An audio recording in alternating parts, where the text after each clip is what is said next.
Good evening, ladies and gentlemen. Welcome to another episode of the Paul Brown Show. This evening, my guest will be City Councilwoman Green Fallon. How are you doing, ma'am? I'm just wonderful, and thank you for having me here. Thank you for coming on the show. I'm going to enjoy it, I'm sure. Oh, you will. And we're going to enjoy your presence. City Councilwoman. What are the duties of being a city council member? My understanding when I ran for office was public safety, which is the police and the fire department first, and infrastructure, which means sidewalks, seeing that the police and the fire department have the tools they need to do their job, roads, which interests me, transportation. Correct. Those are the things that we're charged with doing. What inspired you to want to run for that political position? I don't know if I was inspired to run. I know I've always done work in the community because I was always interested in the community. Even, you have to understand, I come from a small town. Okay. When I was a child, I was 4-H and Girl Scouts, and I believe all that stuff they taught us about the Bill of Rights. I really believe that as a citizen you have an obligation to do what's best for your community. This is my community. During the September timeframe, we had the Democratic National Convention. Describe that experience and what do you feel the impact of having the DNC in Charlotte will do for not only the city, but also the state? It was an exciting time. Millions of people around. I think it showed that Charlotte can do things in a very peaceable way and control in a peaceable way a large group of people, and it shows that more conventions should come here. And it was so, it was so organized. It was so organized. It was so nice to deal with it. Even the Secret Service, who I had worried about, would they be strong-arming? They were the most pleasant people to deal with, going through those lines every day. I think that Chief Monroe did a magnificent job. I think the city shone this beautiful city on the hill. And I applaud everyone that was on that committee. I applaud the citizens that attended that DNC. We showed our best face to the world. Correct. And that's a great thing because that brings about more for the city. Yes, and people should come here as tourists. It's a wonderful, wonderful place. Charlotte is beautiful. The trees, the cleanliness, the friendliness. One of the issues that we want to discuss is the Eastland Mall location.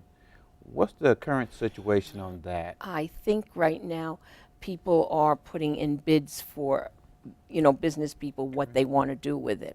And then they will be evaluated, and I guess the person that brings the most to the table will get it. And hopefully it will change that area again. That area is a beautiful area. They Yes, have ma'am. beautiful housing developments out there. I don't understand really why people don't understand that. And it just needs some economic development. And Councilman John Autry does a great job representing that district as well. Mm-hmm. And I applaud you. I know they were talking about having a film production there. Well, I don't know. I brought some people to the table who wanted to put a zoo and an aquarium in, which I think is a wonderful idea. First of all, it serves the people in Charlotte. Correct. It gives our people a destination to take their kids to. And there is a lake under the parking lot that can be opened, and tables and chairs and umbrellas, and little restaurants and boutiques and Frankfurter or hot dog sales. And it would be a place for our people to go. But think of what a wonderful destination that would be for tourists. You would draw people in like they do in other cities with zoos. So the impact would be, whatever they do, it's going to be a tremendous economic. Oh, I hope so. I just hope so. We can't annex anymore, and we have to live within the lines of Charlotte. Correct. So we better make sure all these communities get uplifted. Another topic is, I know we read in the news about Councilwoman Beth Pickering and yourself about providing a budget proposal to the council. Well, that's not, no, no, no, no, no, no. Councilman Barnes was the chairman of the budget committee. Okay. And he proposed a budget that was vetoed. We voted for it because I thought it was a good budget. And at that time, we would not have had to raise taxes because at that time, the county was giving back 2.4 cents. Okay. And we could have used that and washed it where we wouldn't have had to raise, we could have used that. But that's gone by now. So there's been a big issue. I mean, that budget, it causes a lot. Controversy? Correct. I don't understand the scorched earth policy that if you are not for that streetcar, it's time now to destroy you as a person and as a council person and as a politician. I don't understand why that's going on. I do not understand, and I've tried to think of why. The only thing I can think of is since Beatties Ford Road is near West Trade, it flows. If you connect the dots, is this going to be gentrification and we're going to move people out of there like we did in Brooklyn to put the Civic Center and that ward in? Is that what this is all about? And if it is that why it's all right to destroy the 2 women on the council, but don't touch the men who voted for it? Because the 2 men voted for it too. Why are they getting a pass, and why are the 2 women being scorched earth? Destroy them. I don't understand that. And the only thing I can think about is this gentrification? Who's bought the land up there in the last couple of years? Okay. Is that what this is all about? And that brings about a lot of good points. You know, I mean, because you have some pros and cons. Right. And we're looking at the pros, but then again, there's a lot of cons for having. Yeah, but there's one issue. Why are you wanting to destroy people on one issue when we have so many other things to handle? We have the Panthers. We have a budget that we have to do something about. Correct. Today they announced, what is it, 23 or 32%, 23% homeless people with children on the street. What are we doing about that? I would rather see that 40-40-40 plan I proposed for the districts that need help. If we can subsidize the arena and Whitewater and every other Tom, Dick, and Harry that comes along, why aren't we subsidizing good supermarkets in those areas where people don't have to go 3 miles for a supermarket or pay $4 for a quart of milk? Correct. Why? Why? It's the people's money and they pay taxes and they are entitled to live as nicely in those areas as anyone in Elizabeth or Dilworth. The passion that you have for that position of city councilwoman, what brings about that passion?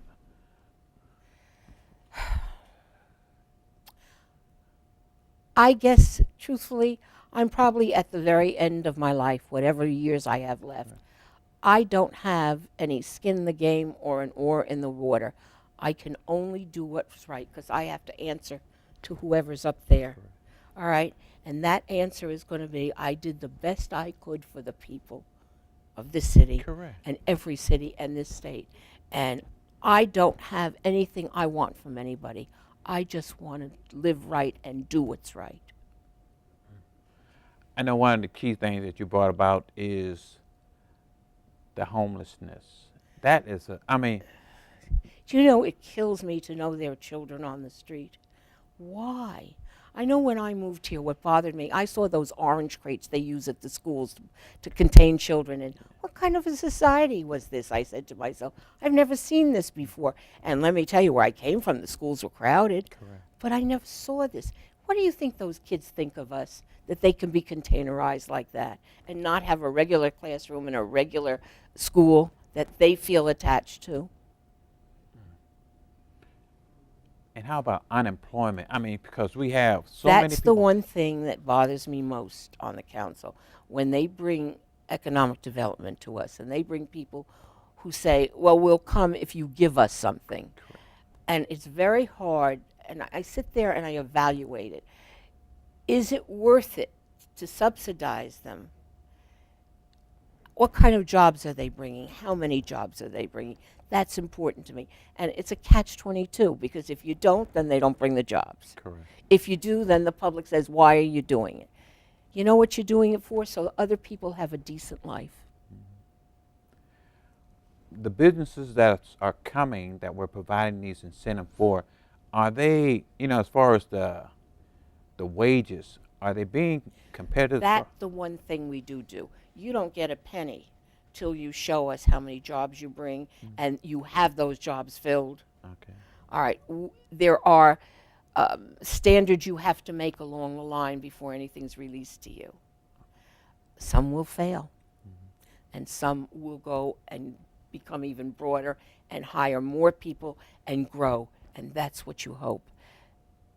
Everything has a failure rate. Correct. Everything has a success rate. Hopefully, we're on the success rate side. As you look back, what do you see as some of the major accomplishment that you have had? My major accomplishment, two things. The amendment, Okay. all right? Because I believe everyone's entitled to their civil rights. No one has a right to take anything away from anybody else.